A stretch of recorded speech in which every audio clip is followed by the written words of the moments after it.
बिस्मिल्लाहिर्रहमानिर्रहीम। मैं नदीम इकबाल गौरी।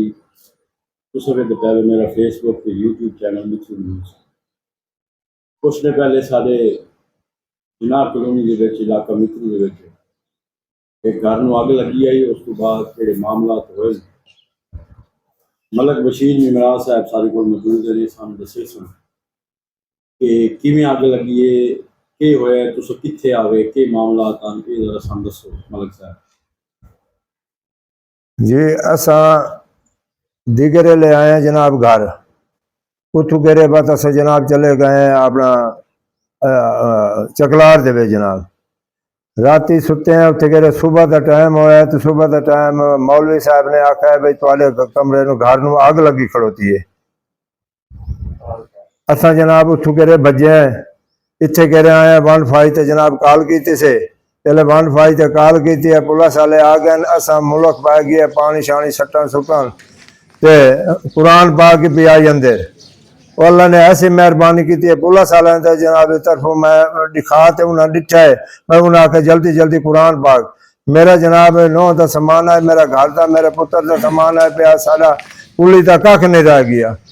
असा लिहाजा यह है पिया सानू कोई किसी नाल कोई मुखालफत नहीं, ला इलाहा इल्लल्लाह मुहम्मद रसूलुल्लाह किसी नाल मुखालफत नहीं करता। मैं अपना हक करना है। मेरे निके निके बच्चियां मेरे निके निके बच्चियां के कपड़े तिगड़े लीरा जरा अलुआ तुलवा पिया साल समान खत्म हो गए।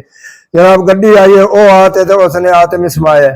असा दिखे शामी खड़ोते आते उत्थे गए तो इन्होंने सारे मुल्क नूं जनाब आखा दिता है असा ने नहीं बंदे बताए, सानू कोई जरूरत नहीं बंदे पता होते ना। सारी मुखालफत आई पैसा इन्होंने बंद पता लो इस वजह तू कोई सारी वजह ना आई, कोई गल ना आई, कोई बात ना आई, कोई तनाद आई बिरा साढ़े आरिफ नाल इन्हों का, साढ़े नाल तो इन्हों का तनादा कोई ना आई। असा ने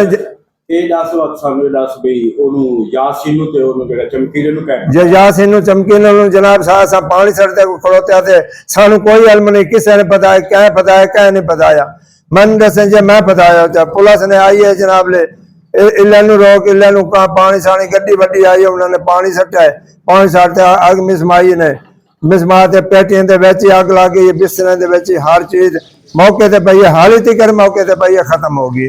सानू कोई जरूरत नहीं अस मुखालफत करते परचा कराऊं या असा परचा नहीं कर रहे हैं। साडा जो हक का बंदा है सानू हक का बंदा मिल वजे जो सारे जुगे जिन्हें अग लाई है।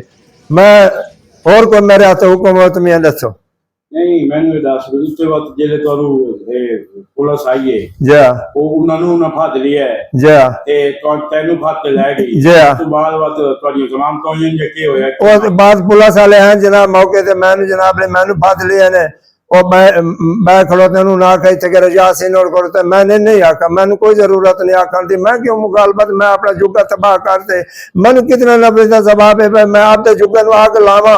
मैं आपके बच्चे ने कुरान पाक बिच पिया कुरान पाक गर्क कर दे सी सानू जे असा आग लाई होवे तां असा कुरान पाक नाल मुसलमान है, असा कुरान पाक नाल मुकाबला नहीं कर सकते हैं जनाब।